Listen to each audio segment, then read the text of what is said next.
आप सभी साथियों को मेरा मैत्रीपूर्ण प्रणाम। साथियों आज 13 अप्रैल और कल 14 अप्रैल को डॉक्टर बी आर अम्बेडकर साहब की जन्म जयंती है। उसके उपलक्ष्य में आज मैं ये वीडियो डाल रहा हूँ और इसका उद्देश्य बाबा साहब द्वारा बौद्ध धर्म का के क्षेत्र में जो कार्य उन्होंने किया उसके ऊपर मैं आप सभी के पास अपने अनुभव और अपनी बातें रखना चाहता हूँ। क्योंकि बहुत लोग मेरे लगातार वीडियो देख कर के ये चीज़ें कह रहे हैं कि जो बातें आप बता रहे हो, वो बातें डॉक्टर बी आर अम्बेडकर मतलब बाबा साहब नहीं मानते थे। चूँकि उन्होंने मेरा वीडियो देखा ब्रह्मा विष्णु महेश पे, हिंदुओं के ऊपर, मुसलमानों के ऊपर, सिख के ऊपर, ईसाई के ऊपर, जैन के ऊपर। तो ये देख कर के उनको जो विविधता मेरी वीडियो में नज़र आ रही है, तो उससे वो मुझे ये कहना चाहते हैं कि आप बाबा साहब के मिशन को नहीं चला रहे। चूँकि ये वैसा इसलिए कह रहे हैं और ऐसा इसलिए कह पा रहे हैं क्योंकि एक तो अधूरा ज्ञान की वजह से और दूसरा इसका कारण है बाबा साहब की मृत्यु।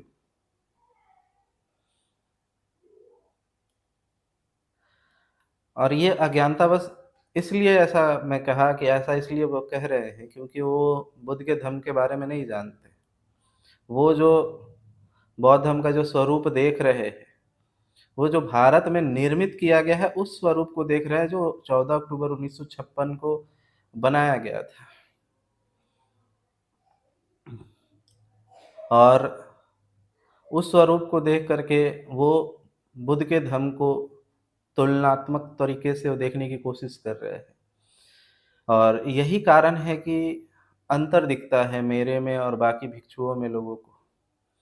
क्योंकि एक भिक्षु जिस परंपरा में है, वो 1956 की परंपरा में है। 14 अक्टूबर 1956 की परंपरा से जो लोग बने, एक उनकी परंपरा और दूसरी जो बुद्ध के धर्म की जो परंपरा है, दोनों में ज़मीन-आसमान का अंतर है।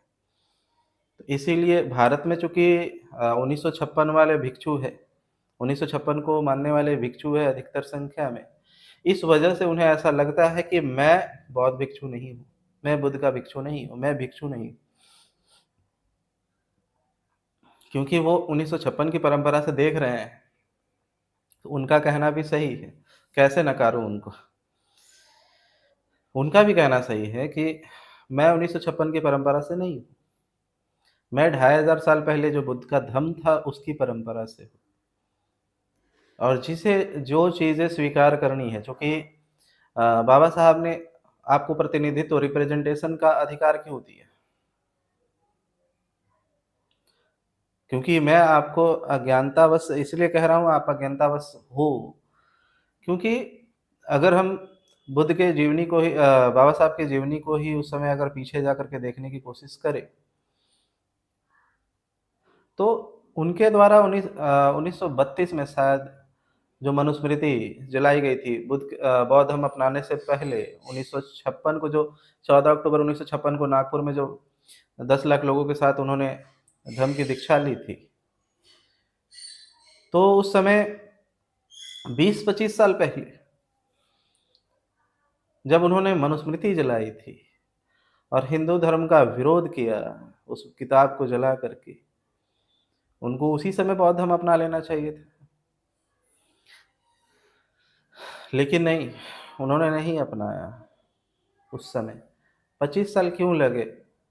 क्यों लगे 25 साल अपनाने में? 20-25 साल। इसके पीछे का कारण सबसे बड़ा कारण ये था कि जब वो सामाजिक लड़ाई लड़ने के लिए जब वो उतरे समाज में, अपने लोगों के हक अधिकार के लिए, उस समय समाज का जो स्तर था, बौद्धिक कहे, मानसिक कहे, शारीरिक कहे, जो स्तर था काफ़ी डाउन था, काफ़ी निचले स्तर पे था, शैक्षणिक स्तर भी। तो वो उस लेवल पे नहीं थे जहाँ से वो चीज़ें को समझ सके। हर चीज़ का एक स्तर होता है। जैसे अभी के समय में अ, विद्वान विद्वानों का ये मानना है कि कम से कम कोई व्यक्ति ग्रेजुएट हो, कम से कम ग्रेजुएट हो, तो वो इस वर्तमान की धारा से अगल-बगल भटक रहा है। वो फिर भी समझ सकता है। अगर आपको डिबेट करना हो, अगर आपको तर्क करना हो, तो कम से कम सामने वाला ग्रेजुएट हो, तो ही उससे तर्क करें। ये है पैमाना जो विद्वानों ने बनाया है कि वर्तमान की समस्याओं पे अगर बात भी करनी है, तो कम से कम वो सामने वाला व्यक्ति कम से कम ग्रेजुएशन हो। लेकिन अभी के समय में मैं कहता हूँ कि ग्रेजुएशन भी नहीं, क्योंकि अधिकतर तो ग्रेजुएशन ऐसे ही पास किए हुए हैं। वो ग्रेजुएट भी है तो फिर वो सिर्फ़ नाम के लिए ग्रेजुएट। तो ग्रेजुएशन कम से कम चीज़ें हो ताकि चीज़ों को समझ सके। वो स्तर आ सके जहाँ से अंडरस्टैंडिंग लेवल होता है। ये लेवल बाबा साहब जब सामाजिक आंदोलन में उतरे थे उस समय नहीं था समाज का। आज से 100 साल पहले। ये स्तर उस समय नहीं था। उस समय से ही वो समाज में जो अराजकताएँ फैली हुई थी, असमानताएँ फैली हुई थी, उसे समाप्त करने को लेकर के वे कार्य करने लगे और उस समय तक उनके दिमाग में ये नहीं था कि मुझे इन्हें अलग धर्म में ले जाना है। उनकी लड़ाई थी कि मुझे सामाजिक अधिकार चाहिए, मेरे समाज को सामाजिक अधिकार चाहिए। सामाजिक अधिकार वो लड़ रहे थे। यहाँ पे कुछ चीज़ें मैं बता देना चाहता हूँ कि कुछ लोग का ये मानना है, कुछ लोग अभी तथाकथित बहुजन संगठनों के कुछ नेतृत्व और लोग ऐसा बोलते हुए नज़र आते हैं कि डॉक्टर बी आर अम्बेडकर साहब ने प्लानिंग के तहत पहले सामाजिक किया, फिर राजनीतिक किया, फिर धार्मिक किया। ये स्ट्रैटेजी नहीं है भाई साहब, ये स्ट्रैटेजी नहीं है। ये कहने का मतलब ऐसा कहने का मतलब ये होता है कि उन्होंने पहले से ही जब वो सामाजिक आंदोलन में नहीं उतरे थे, उस समय ही प्लान कर लिया था कि पहले मैं सामाजिक आंदोलन करूँगा, फिर राजनीति करूँगा, फिर धार्मिक करूँगा। ऐसा उन्होंने पहले से प्लान करके रखा था, ऐसा कुछ नहीं। ये प्लानिंग तो कोई व्यक्ति पहले से कर ही नहीं सकता। जब एक बुद्ध पुरुष पहले से प्लानिंग नहीं कर सकता, तो एक जो व्यक्ति समाधिस्थ नहीं है, जिसने शील समाधि प्रज्ञा में प्रतिष्ठित होकर के सत्य को नहीं जाना है, वो व्यक्ति पहले से प्लानिंग कैसे कर सकता है? बुद्ध जैसा व्यक्ति भी परिस्थिति के अनुसार अपनी बातें रखते हैं, समय और परिस्थिति के अनुसार। तो जो व्यक्ति समाधिस्थ नहीं है, वो पहले से बातें कैसे रख सकता है?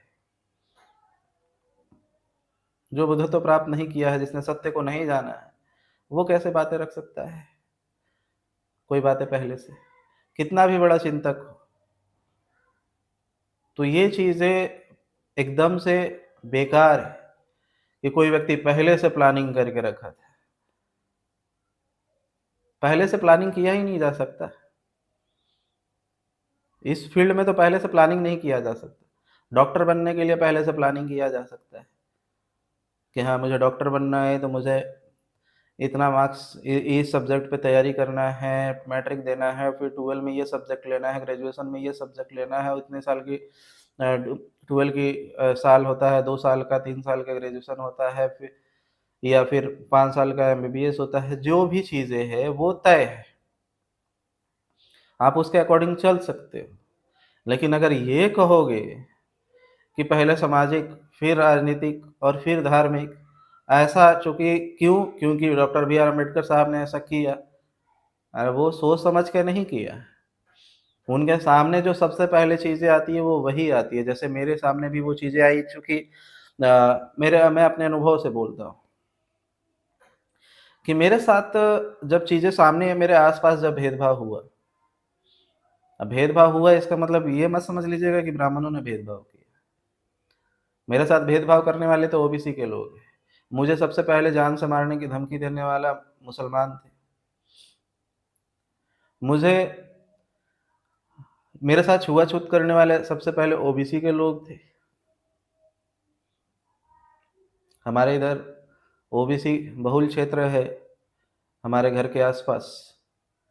उन्होंने मेरे साथ, जब मैं पानी भरने के लिए जाता, कहने को तो लोग बड़ा कह देते हैं कि सिर्फ ब्राह्मणों ने किया है। मेरे साथ तो ब्राह्मणों ने नहीं किया शुरुआत में। शुरुआत में क्या, अभी तक उन्होंने मेरे साथ छुआ-छूत किया ही नहीं है। जिसने किया है, इसीलिए मैं अपने अनुभव से बता रहा हूँ। मेरे साथ करने वाले ओबीसी के व्यक्ति हैं। जब मैं पानी भरने जाता, तो कुछ मेरे घर के राइट साइड कुर्मियों की बस्ती, लेफ्ट साइड घटवारों की बस्ती, ये दोनों ओबीसी में आते हैं। तो जब भी या तो वो साइड पानी भरने जाता उनके नलों से, अगर उनके बर्तनों से अगर मेरा गैलन टच हो जाता तो वो अपने सारे पानी को फेंक देते, हमें डाँटते भी। वो फिर अपने बर्तन को फिर से माँजते मिट्टी से और फिर उसमें पानी भरते, अगर मेरा गैलन तक टच हो जाता उसमें तो। और यही हाल कुर्मियों के साइड भी जब मैं पानी भरने जाता, तो उस समय भी यही चीज़ें होती। जब मैं सामाजिक आंदोलन में भी उतरा, तो सबसे पहले धमकी देने वाले जो लोग थे, वो ओबीसी के ही थे, कोयरी और यादव।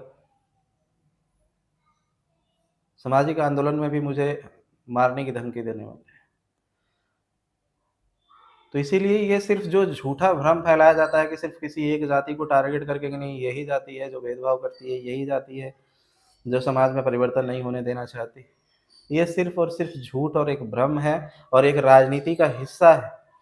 किसी एक को सिर्फ़ टारगेट करना और अपने लोगों को बचा के रखना।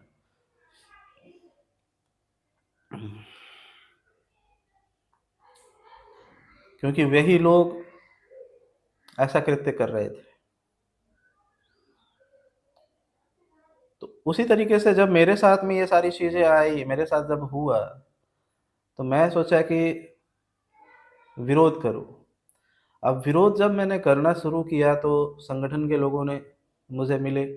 मुझे लगा कि नहीं, ऐसा ही आवाज़, क्योंकि समाज में जो चीज़ें देखी जाती है वही तो आधार में होता है ना। शुरुआत में जो नज़र आती है वो सामाजिक आंदोलन ही नज़र आता है, सामाजिक लड़ाई ही नज़र आती है। तो सामाजिक लड़ाई के लिए मैं संगठन जॉइन कर लिया। मुझे वहाँ बोला गया कि संगठन जॉइन कर लो, वहाँ पे तुम्हें लड़ाई लड़ने, बोलने का अधिकार मिलेगा, मंच मिलेगा, प्रोटेक्शन मिलेगा। उसके बाद जब हम आगे बढ़े, तो समाज से पता चला, समाज में रहते हुए, कि नहीं, समाज तो यहाँ तो लोगों को तैयार किया जाता है, लेकिन एक्चुअल में जो चेंजिंग होती है, वो राजनीति से होती है। तो राजनीति के क्रियाकलापों में मैं रहा, संगठन द्वारा ही जो राजनीतिक पार्टियाँ बनाई गई थी उसके साथ। उसका कार्य करते हुए ही जब मैं प्रचार-प्रसार के लिए यूपी में 2021-22 में पूरे लगभग यूपी का 60 जिला का जब मैंने भ्रमण किया था, उस चुनाव प्रक्रिया में, तो मुझे इलाहाबाद से गुज़रते हुए, इलाहाबाद से जब मैं गुज़र रहा था तो वहाँ पे मैंने मेला देखा, जो नदी किनारे लगता है वहाँ पे इलाहाबाद में। तो उस मेला में इतनी भीड़ थी, इतनी भीड़ दोनों साइड, इतना ज़्यादा भीड़ था कि मेरे दिमाग में उसी समय ये चीज़ें आईं कि इतना भीड़ तो आज तक मैंने पूरे संगठन में अगर जितने जगह मैं घूमा हूँ, अगर सब मिला भी लिया जाए तो इस भीड़ से ज़्यादा नहीं है।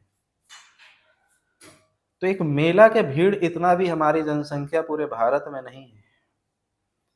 इसका मतलब कि अगर लोगों को, और ये लोग जो लोग नदी किनारे आए हुए हैं, वे लोग बुद्धि उस स्तर की नहीं है, वो आध्यात्मिक है, वो आस्तिक है।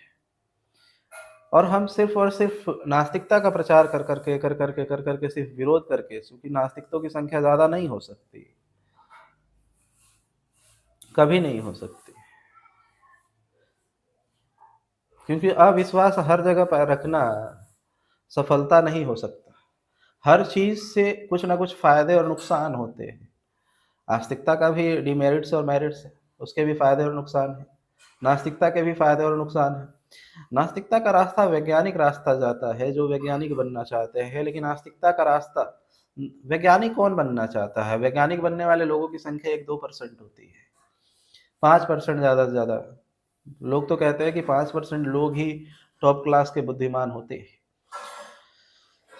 हम छोड़ दें 10% पूरी दुनिया के, लेकिन 90% लोगों का क्या? उनको तो वैज्ञानिक नहीं बनना, उनको अपना जीवन यापन करना है नॉर्मली। तो उनके लिए आस्था ही बहुत ज़रूरी होता है। तो वो क्या करेंगे? और दूसरी तरफ ये भारत में लोकतंत्र है। लोकतंत्र का मतलब ही होता है कि जिसकी संख्या ज़्यादा होगी उसके वही सत्ता में होगा। जिसके तरफ समर्थन में ज़्यादा लोग होंगे, उनकी ही सबसे ज़्यादा वोट परसेंटेज उनके ज़्यादा होंगे। और लोकतंत्र में चूँकि चुनाव प्रक्रिया है, तो लोकतंत्र में ये चीज़ें तो चेक नहीं किया जाता है कि वोट देने वाला पढ़ा-लिखा समझदार है या नहीं है। वो वोट दिया है ना, बस इतना ही काफ़ी। एक अंगूठा छाप हो, चाहे एक आईएएस ऑफिसर हो, दोनों की वोट की वैल्यू एक ही समान है। इसके भी फायदे और नुकसान हो गए। इसका फायदा यह है कि सबको वोट देने का अधिकार है। दिखता है कि सबको वोट देने का अधिकार है, एक दिन सीख जाएंगे। एक्सरसाइज ऑफ वोटिंग शब्द का उपयोग किया डॉक्टर बी आर अम्बेडकर साहब ने, कि वोट देते देते सीख जाएंगे कि मुझे किसे वोट देना है। लेकिन इसका डिमेरिट्स भी है कि भेड़ों की संख्या ज़्यादा है। अब ये भेड़ भेड़ ही को अपना नेता चुनते हैं। तो अधिकतर संख्या जो है अनपढ़ लोगों की है, अज्ञानी लोगों की है। तो ये एक अच्छा ना ये अच्छा मुखिया चुन सकते हैं ना ये इनको, क्योंकि इन्हें थोड़ा सा भी बुद्धिमान व्यक्ति इन्हें बेवकूफ़ बना सकता है। और ये मैंने देखा प्रत्यक्ष तौर पे, जब भारत में मैंने लगभग 10 राज्य घूमे, 100 से ज़्यादा जिला, 1 लाख से ज़्यादा लोगों की जब मैंने मीटिंग ले चुका हूँ अभी तक, तो ये चीज़ें मेरा अपना व्यक्तिगत अनुभव रहा कि इन लोगों को बेवकूफ़ बनाना कोई बड़ी बात नहीं। और थोड़े से बुद्धिमान लोग इन्हें बेवकूफ़ बना करके राज कर रहे हैं। सारे जगह पे मुखिया हो, विधायक हो, सांसद हो, ये सारे लोग जो थोड़े से बुद्धिमान हैं वो इन्हें बेवकूफ़ बना ले रहे हैं। तो आस्था के आधार पे लोगों को मैंने देखा कि ये धर्म के आधार पे एकजुट होते हैं। भले ये राजनीतिक आंदोलन के लिए इकट्ठा ना हो, सामाजिक आंदोलन के लिए इकट्ठा ना हो, लेकिन धर्म के लिए ये इकट्ठा होते हैं। तो वहाँ से चीज़ें मेरे अंदर आई धर्म को समझने की, कि ये धर्म आखिर है क्या, जहाँ पे लोग निस्वार्थ भाव से चले जाते हैं और इसके लिए पूरा समर्पण कर देते हैं। सामाजिक आंदोलन के लिए पैसे नहीं खर्च करेंगे, राजनीतिक आंदोलन के लिए पैसे खर्च नहीं करेंगे, लेकिन धर्म के लिए पैसे खर्च करते हैं। और मुझे ऐसा लगता था कि इन पे दबाव डाल के पैसे खर्च करवाए जाते होंगे, लेकिन ऐसा नहीं। ये स्वतः अपनी मर्जी से उसके लिए, धर्म के लिए पैसे खर्च करते हैं। और ये जब मैं भिक्षु बना हूँ उसके बाद भी मैंने देखा विदेशी जो लोग बोधगया में आते थे, धर्म के लिए वो बहुत पैसा खर्च करते हैं लोग, धर्म के नाम पे। तो ये धर्म को समझने के लिए फिर मैं बुद्ध के मार्ग पे चला। तो ये मैं अपने ही जीवन का अनुभव बताऊं तो सामाजिक, फिर राजनीतिक और धर्म आया। इसका मतलब ये नहीं कि मैंने प्लानिंग करके रखा हुआ था कि नहीं मैं पहले सामाजिक करूंगा, फिर राजनीति करूंगा, फिर धर्म करूंगा, ऐसा नहीं। जब मैंने उसमें इंटर किया तो पता चला कि सामाजिक से नहीं होगा, राजनीति से होगा। राजनीति में पहुंचा, राजनीति से लगा कि राजनीति से नहीं होगा, धर्म से होगा। तो सत्य क्या है? धर्म है। तो लोगों को ऐसा, जो आज के वर्तमान के जो लोग हैं वो कहते हैं डॉक्टर बी आर अम्बेडकर साहब ने पहले सामाजिक किया, फिर राजनीति किया, तब धार्मिक किया, तो इसीलिए हम भी पहले सामाजिक करेंगे, फिर राजनीति करेंगे, फिर धार्मिक करेंगे। बिताओ फिर। आखिरी सत्य धर्म ही है, आखिरी आसरा धर्म ही है। इसीलिए धर्म से ही शुरुआत करनी चाहिए। लोगों को धर्म के नाम पे आप एक जगह पे ला सकते हो, संगठन के नाम पे नहीं ला सकते। डॉक्टर बी आर अम्बेडकर के नाम से 50,000 संगठन बने हुए हैं, 50,000 संगठन बने हुए हैं सिर्फ डॉक्टर बी आर अम्बेडकर के नाम से। इसीलिए अगर बुद्ध के नाम पे अगर हम इकट्ठा होते हैं तो उसके नीचे लोग आना चाहेंगे। डॉक्टर बी आर अम्बेडकर के बैनर तले ओबीसी के लोग नहीं आना चाहते हैं, आदिवासी नहीं आना चाहते हैं, क्योंकि जयपाल सिंह मुंडा और डॉक्टर बी आर अम्बेडकर की चीज़ों में थोड़ा सा डिफरेंट दिखाई देता है। जिसकी वजह से आदिवासी डॉक्टर बी आर अम्बेडकर को उस स्तर पे नहीं मानते। शेड्यूल कास्ट इसलिए मानते हैं क्योंकि शेड्यूल कास्ट इसलिए नहीं कि बहुत बड़ा ज्ञानी व्यक्ति लोग है, ये शेड्यूल कास्ट वर्ग जो है अनुसूचित जाति के लोग नहीं, क्योंकि doctor B R Ambedkar schedule caste की सबसे बहुसंख्यक जाति जो कि चमार या महार, महाराष्ट्र में महार कहा जा सकता है, इधर चमार कहा जा सकता है, उससे आते हैं। इसीलिए सिर्फ और सिर्फ डॉक्टर बी आर अम्बेडकर को ये लोग मानते हैं। अगर कोई व्यक्ति अगर अगर आदिवासी होता तो ये आदिवासी उन्हें मानते हैं, लेकिन चमार उन्हें नहीं मानते। शेड्यूल कास्ट के लोग उतना नहीं मानते, क्योंकि बड़े बड़े काम करने वाले तो और भी लोग, जितनी जयंतियां ज्योतिबा फूले की धूमधाम से नहीं होती,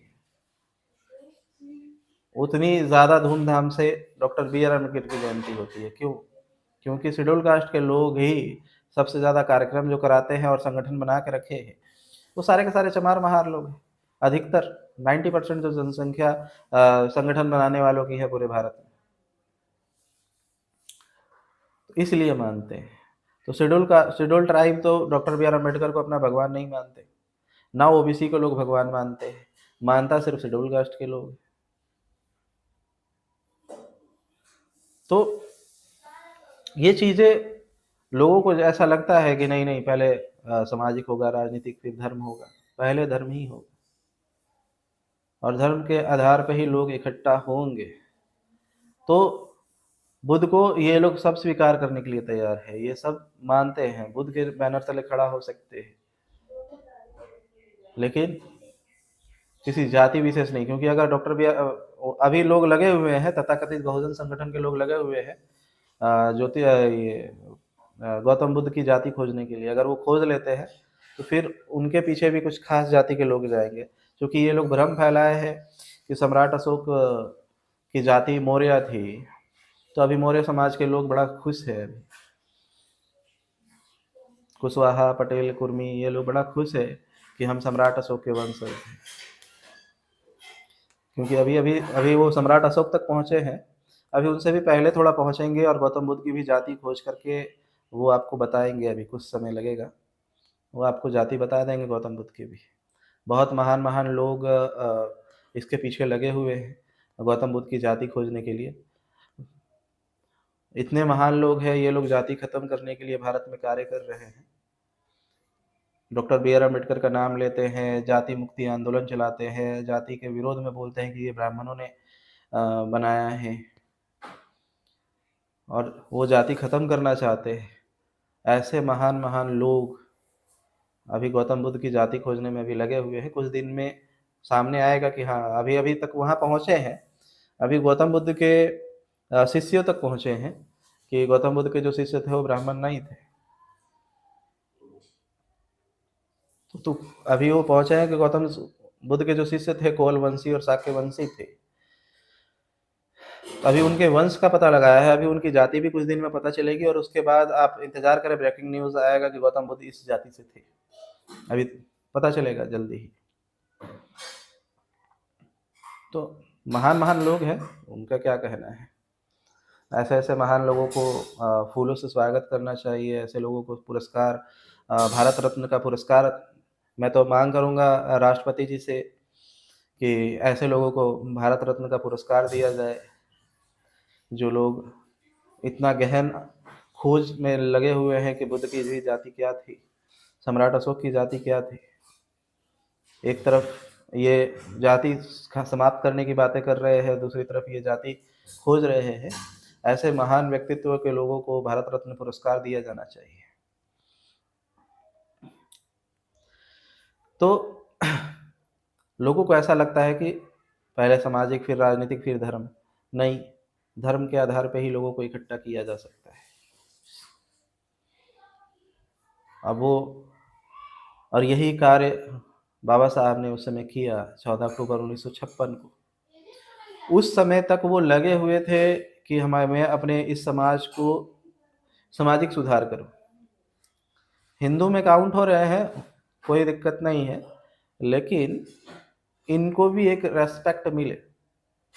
तो उन्होंने चौदार तालाब आंदोलन किया, वो कालाराम मंदिर का आंदोलन किया, लोगों को मंदिर में प्रवेश कराने का अधिकार, सार्वजनिक तालाबों में, सार्वजनिक चापाकलों पे, कुओं से पानी पीने का अधिकार, ये इसी के पीछे वो लगे हुए थे कि वो अ, यहीं रहे और इसी में उन्हें अधिकार मिल जाए। भरकस प्रयास किया उन्होंने।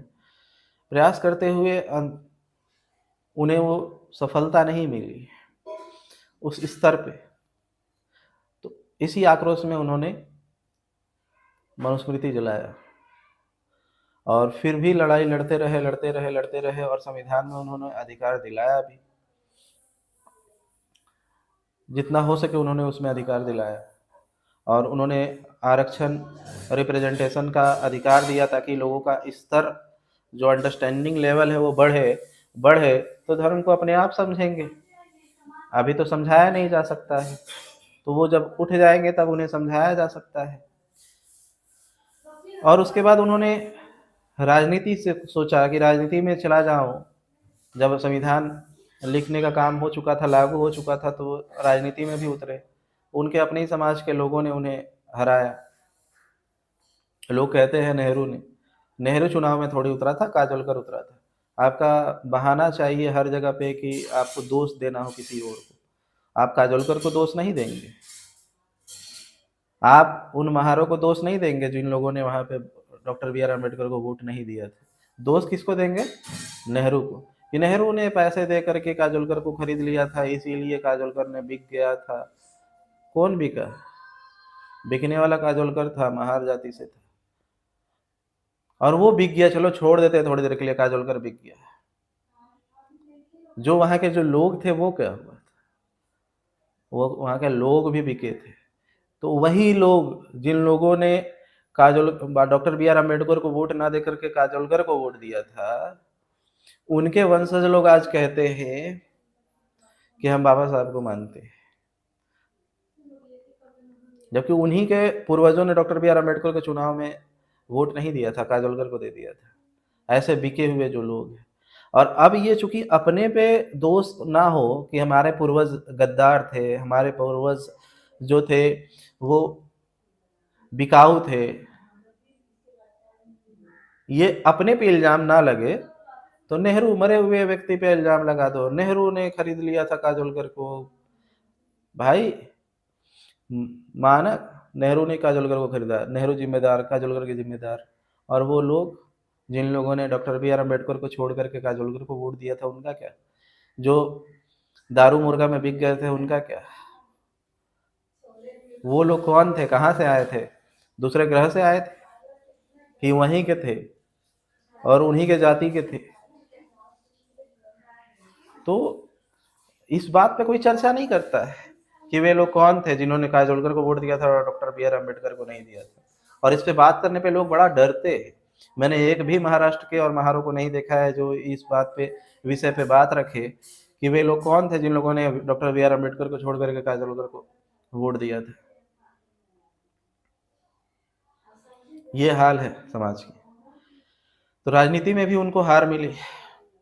अंतिमतः उन्हें लगा कि, जैसे मुझे लगा कि धर्म ही एक आधार है जहां लोग इकट्ठा हो सकते हैं, वैसा ही डॉक्टर बी आर अम्बेडकर साहब को भी लगा कि धर्म ही आधार है जहां पे लोगों को इकट्ठा किया जा सकता है।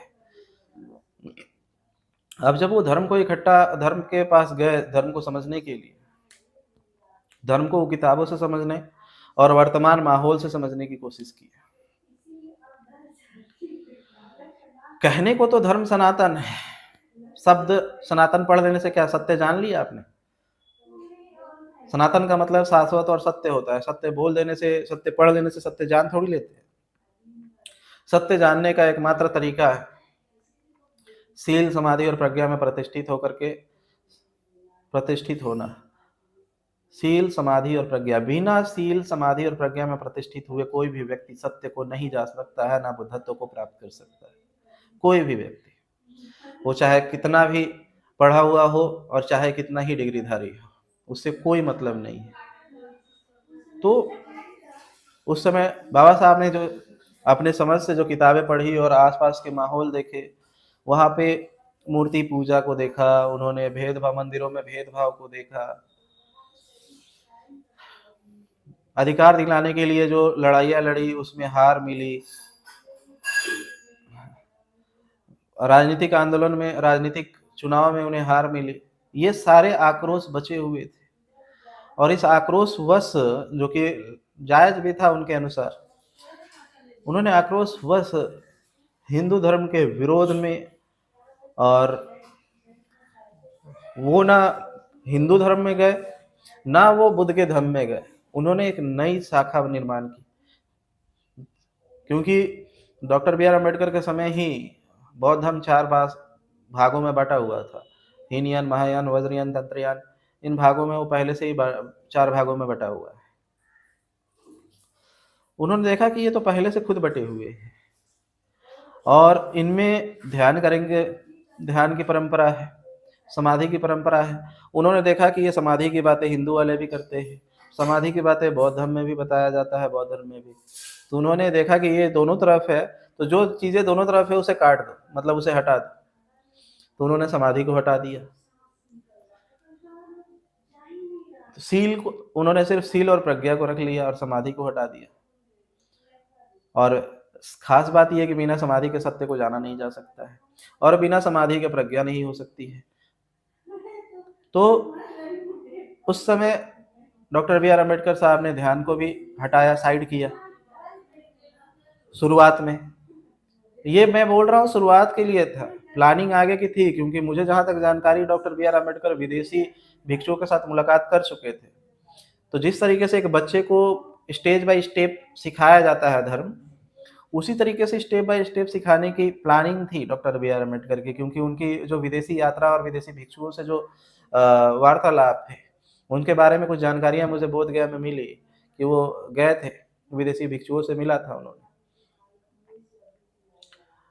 बातें की थी। तो शुरुआती स्टेज के लिए मैं बोल रहा हूँ, शुरुआती स्टेज के लिए उन्होंने जो जो चीज़ें वर्तमान में उन्होंने देखी कि ये चीज़ें दूषित हो चुकी है, शुरू क्यों हुई थी उसे हटा दें, चूंकि अब वर्तमान में दूषित हो चुकी है तो मुझे उसे नकारना होगा।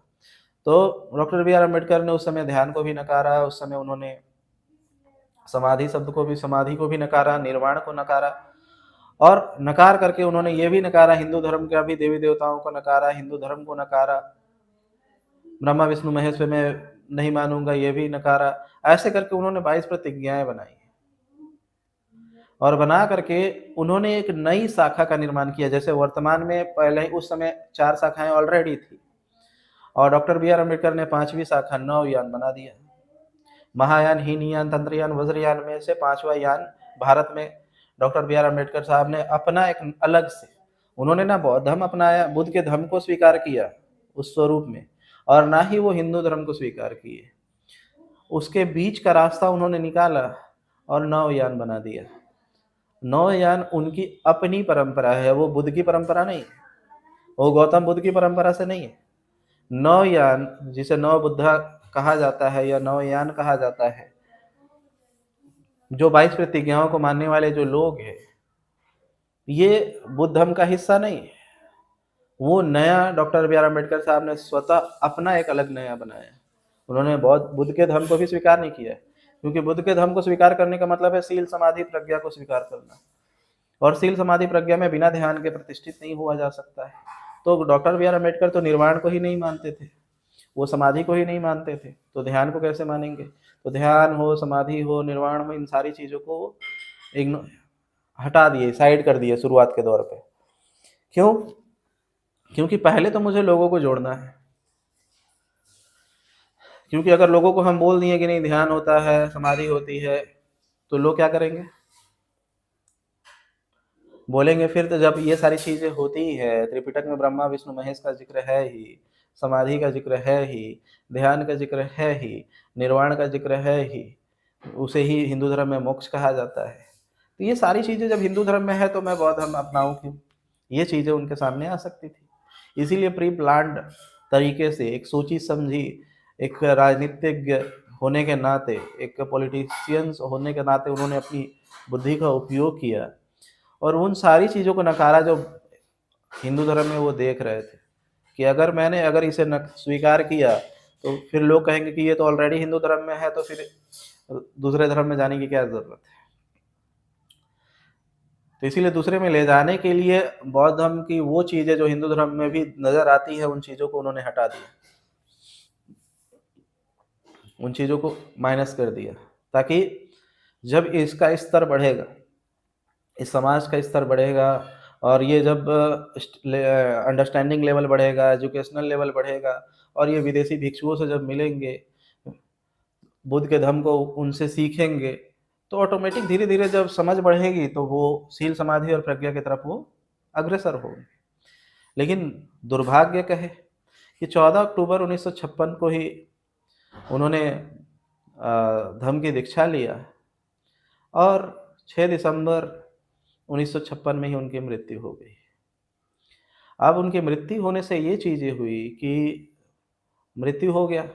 अब जो लोगों ने 1956 में अभी 2 महीना हुआ धम्म को अपनाए हुए, आगे कार्य कौन बढ़ाए? तो जिन लोगों ने धम्म को स्वीकार किया था, उन लोगों ने तो अभी डॉक्टर बी आर अम्बेडकर को उन्होंने तो डॉक्टर बी आर अम्बेडकर की जो मीटिंगें बौद्ध भिक्षुओं से चली थी, विदेशी भिक्षुओं से, वो चीज़ें तो उन्हें पता नहीं कि आगे का उनका डॉक्टर बी आर अम्बेडकर का आगे की प्लानिंग क्या थी, साल 2 साल बाद की, वो उन्हें पता नहीं था। पता नहीं था तो हुआ क्या कि ये लोग डॉक्टर बी आर अम्बेडकर को किस स्वरूप में देखे थे? एक राजनीतिज्ञ, एक सामाजिक व्यक्ति, सोशल रिफॉर्मर, एक पॉलिटिशियंस के तौर पे। और इससे हुआ क्या कि लोग बुद्ध के धर्म को अपना तो लिए, बौद्ध धर्म को अपना तो लिए, भिक्षु भी बन गए, लेकिन भिक्षु बनने के बाद भी चीवर भी पहन लिया, और उसके बाद भी आज भी वो सामाजिक और राजनीतिक लड़ाइयाँ ही लड़ रहे हैं, क्योंकि उन्होंने अभी तक धर्म को समझा ही नहीं। भारत का कोई भी भिक्षु, मैं अभी तक नहीं मिला हूँ किसी भी सिंगल भिक्षु से, एक भी ऐसे भिक्षु से जो सामाजिक और राजनीति से ऊपर उठ करके धर्म पे बातें करे, जिसके अंदर धर्म की शिक्षा हो। और धर्म का ज्ञान कैसे होगा? वो किताबें पढ़ करके नहीं, वो पाली पे एमए और एमए करके, बीए और एमए करके नहीं। बुद्ध के धर्म को जानने के लिए शील समाधि और प्रज्ञा, ध्यान के माध्यम से शील समाधि और प्रज्ञा में प्रतिष्ठित होकर के ही इंसान सत्य को जान सकता है, दुखों से मुक्त हो सकता है, और दुखों से मुक्त होकर के ही लोगों को दुख मुक्ति के उपाय बता सकता है। बुद्ध का धर्म तो दुख मुक्ति उपाय के ऊपर है, पूरा का पूरा बुद्ध दुख मुक्ति का उपाय है, और दुख मुक्ति के उपाय में अष्टांगिक मार्ग शील समाधि और प्रज्ञा है।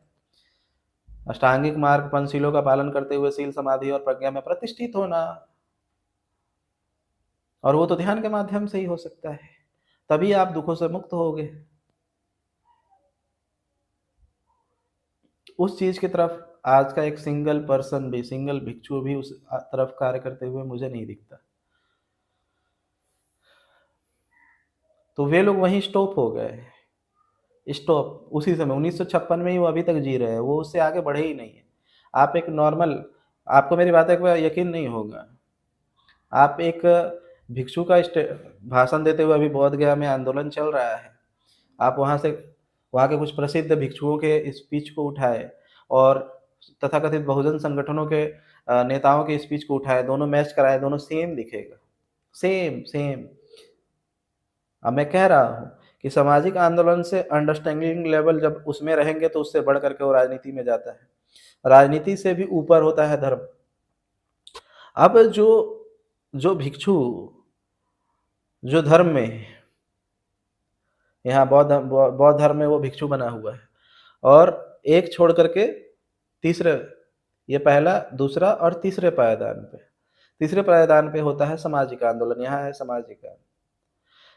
तो ये जो सामाजिक आंदोलन की लड़ाई लड़ने वाले जो तथाकथित बहुजन संगठन के नेता हैं, इनकी स्पीच, इनके भाषण और इनकी सोचने और विचार शैली और ये जो धर्म अपनाए हुए हैं, दोनों की समान है। ये यहाँ नहीं है, कहने को यहाँ है क्योंकि आप देखते हो कि ये चीवर पहन लिए है, लेकिन इनकी अंडरस्टैंडिंग यही है। ये अभी भी ये लोग सामाजिक और राजनीतिक लड़ाई ही लड़ रहे हैं, सामाजिक आंदोलन और राजनीतिक आंदोलन, क्योंकि इन्हें धर्म का पता नहीं है। बुद्ध ने कैसा कार्य किया था, उनकी कार्यशैली क्या थी, इन्हें कुछ पता नहीं है। ये अभी भी दूसरे को दोष देते रहते हैं। ये तो फलाने ने ऐसा किया, फलाने ने वैसा किया, फलाने की वजह से हम गुलाम बने, फलाने ने हमें बहनों की कपड़े पहनने का अधिकार नहीं दिया, फलाने ने हमें झाड़ू लटका दिया, मटका लटका दिया, फलाने ने हमें जातियों में बाँट दिया, फलाने ने हमें शिक्षा का अधिकार नहीं दिया, फलाने ने हमें खाना और पानी पीने का अधिकार नहीं दिया, तो फलाने ने हमें ये अधिकार नहीं दिया, फलाने ने हमें हथियार रखने का अधिकार नहीं दिया। दिया, दिया, दिया जैसे कटोरी लेके भीख माँग रहे, दिया दे दो, दे दो, दे दो। ये भिखमंगी मानसिकता है ये। दिया, दिया, दिया वही बोलते हैं जो भीख माँगते हैं। तो कटोरी लेकर के भीख माँगने वाले भिखमंगे की तरह ये मानसिकता है। दिया का क्या मतलब होता है? अपना अधिकार छीनो। आप गुलाम हुए हो क्योंकि आपकी मानसिकता उतनी नीचे है। गुलाम इसीलिए हुए हो क्योंकि बौद्धिक स्तर नहीं है। फिर बोलोगे कि बौद्धिक स्तर नहीं है क्योंकि हमें पढ़ने का अधिकार नहीं देता। फिर वही बात। तो पढ़ने का अधिकार कैसे चला गया? सम्राट अशोक के काल में पढ़ाई कर रहे थे और अभी पढ़ाई क्यों नहीं की? तो उन्होंने मार काट किया तो तुम्हारे हाथ में छुरी पहने हुए थे। तुम तो कहते हो कि हमारे पूर्वज बहुत ज़्यादा शूरवीर थे। तो शूरवीर थे तो फिर अपनी बहन बेटियों को नंगा कैसे देखते थे? उनकी बहन बेटियों को जब नंगा किया गया, कपड़े नहीं पहनने दिए, तो वो फिर वैसे स्वीकार कैसे कर लिए? मटका टंगवाया गया, उसका विरोध क्यों नहीं किया? जातियों में बांटा तो बटे क्यों? पढ़ने के लिए मना किया गया तो मान कैसे गए? तुम तो बहुसंख्यक थे ना। ताकतवर व्यक्ति कभी भी गुलाम नहीं बनता है। मर जाएगा लेकिन गुलाम नहीं बनेगा। मरना पसंद करेगा लेकिन गुलाम नहीं बनेगा। अगर आप गुलाम हो तो इसमें कमजोरी आपकी है। गौतम बुद्ध कहते हैं तुम्हारे दुखों का कारण तुम स्वयं, कोई और नहीं है।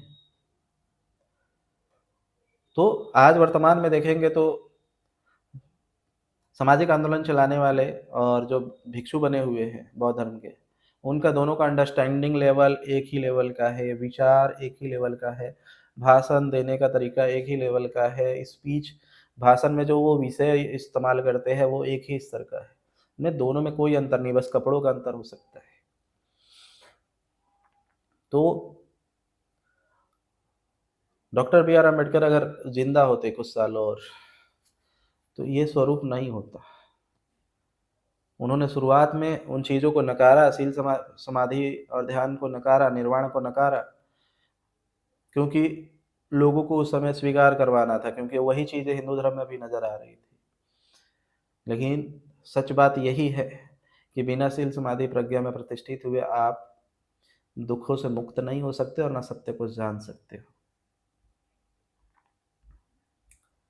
तो जो आगे की कार्य थे, क्योंकि डॉक्टर बी आर अम्बेडकर साहब ने ये बातें कही थी कि मेरा कारवां, मैंने जिस कारवां को जहाँ तक ले गया है, ध्यान से सुनिएगा, आप लोग मेरा विरोध करते हो इसीलिए मैं आपसे ये बात बोलने जा रहा हूँ।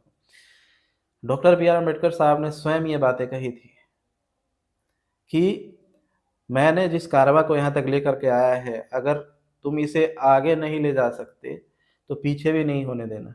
जहाँ तक लाया हो अगर वो वहीं है तो ठीक, अगर उसे आगे भी ले जा सकते हो तो उसे आगे ले जाना। आगे ले जाने का मतलब क्या होता है पता है? ये एक अच्छा पिता ही ऐसी बातें कहता है। एक अच्छा नेता, एक अच्छा व्यक्तित्व ही ये बातें कहता है कि तुम मुझसे आगे लेकर के जाना। एक पिता चाहता है कि मेरा बेटा मेरे में, अगर मैं 12 पास किया हूँ तो मेरा बेटा कम से कम ग्रेजुएशन हो। अगर मैं ग्रेजुएशन हूँ तो मेरा बेटा कम से कम पीएचडी किया हुआ हो। ये पिता, हर पिता चाहता है अपने बच्चे से कि मेरा बेटा मेरे से एक कदम आगे बढ़े, और यही सोच डॉक्टर बी आर अम्बेडकर साहब की थी। लेकिन अगर आज मैं अगर कोई कार्य करता हूँ, आज अगर मैं, डॉक्टर बी आर अम्बेडकर साहब ने अगर ध्यान को हटाया था, समाधि को हटाया था, निर्वाण की परंपरा को हटाया था, मैं फिर से उसे लागू करने जा रहा हूँ तो लोग मुझे कहते हैं कि नकली भिक्षु है, ये ढोंगी है, ये पाखंडी है, ये झूठ बोलता है, ये डॉक्टर बी आर अम्बेडकर के विरोध में है। कोई डॉक्टर बी आर अम्बेडकर साहब के विरोध में मैं काम नहीं कर रहा। मैं, वो जो आगे कार्य करने वाले थे वो खुद कह रहे हैं ना कि मेरे कारवां को आगे बढ़ाना, तो मैं आगे बढ़ा रहा हूँ। आगे बढ़ाना मतलब उसमें बदलाव लाना होता है, चेंजिंग ला करके आगे बढ़ाना होता है। तो मैं आगे बढ़ा रहा हूँ। आगे बढ़ाने का ही कार्य कर रहा हूँ और अंतिम समय तक मैं आगे बढ़ाने का ही कार्य करूँगा। जो मोबाइल किसी ने बनाया था, मान लीजिए कि मेरे पिताजी ने मोबाइल बनाया, कीपैड वाला, और अब मैं पैदा हुआ और अब मैंने भी मोबाइल बनाना सीख लिया, मोबाइल के फंक्शन समझ गए, तो अब मैं कीपैड को हटा करके अगर वहाँ स्क्रीन टच लाने जाऊँ, तो लोग तो ये कहेंगे, अरे बाप का विरोध क्यों कर रहा है? यहाँ बाप का विरोध कहाँ कर रहे हैं, पिता का विरोध कहाँ कर रहे हैं? हम तो उसमें मॉडिफाई करके इसे और बेहतरीन बना रहे हैं। तो लोगों को दुःख क्या होगा? अरे इस पे कीपैड था, कीपैड को उखाड़ रहे हो। तुम पिता का विरोध कर रहे हो, कीपैड को कैसे उखाड़ दे रहे हो? कीपैड बनाने में कितना पिता ने मेहनत किया था। पता है मुझे, पिता ने मेहनत किया था, मैं कहाँ बोल रहा हूँ कि पिता ने मेहनत नहीं किया था। कीपैड उन्होंने बड़े मेहनत से ही लगाया था। लेकिन कीपैड में उखाड़ इसलिए रहा हूँ क्योंकि वो कीपैड का प्रोग्रामिंग मैंने स्क्रीन टच में कर दिया है। वो काम वहाँ पे करेगा, वहाँ पे वो काम करेगा। बस यहाँ से वो जो फिज़िकल कीबोर्ड है उसे मैं हटा रहा हूँ और वो स्क्रीन पे ही वो अपने आप कीपैड आएगा। ये इसका स्वरूप दिखने में अलग था, तुम इसका स्वरूप अलग कैसे कर दिए? हाँ, कीपैड मोबाइल और स्क्रीन टच मोबाइल को एक जगह रखा जाएगा तो देखने में बिल्कुल एक जैसा नहीं दिखेगा। लेकिन है, उसका जो विकास है, वो कीपैड मोबाइल का ही विकास स्वरूप, परिवर्तन स्वरूप, विकास परिवर्तन हुआ और विकसित हुआ। एक परिवर्तन होना और विनाश होना, और परिवर्तन होना और विकास करना, दोनों में अंतर है। परिवर्तन दोनों में होता है, चाहे वो विनाश में हो या विकास में हो, लेकिन परिवर्तन विकासशील हो। तो कीपैड से स्क्रीन टच में विकास हुआ। उसी तरीके से आज मैं वर्तमान में जब चीज़ें मैं वर्तमान में ला रहा हूँ, परिवर्तन करके विकसित स्वरूप में ला रहा हूँ, तो लोगों को ऐसा है कि नहीं, नहीं पुराना वाला ही सही है। नहीं, मैं पुराना स्वरूप में नहीं चल सकता, क्योंकि मैं शील समाधि प्रज्ञा में प्रतिष्ठित होकर मैंने सत्य को जाना, मैं दुखों से मुक्त हुआ, बुद्धत्व को प्राप्त किया। तो मैं उसी स्वरूप में उसे नहीं ले सकता, उसी स्वरूप में मैं उसको नहीं लेके जा सकता।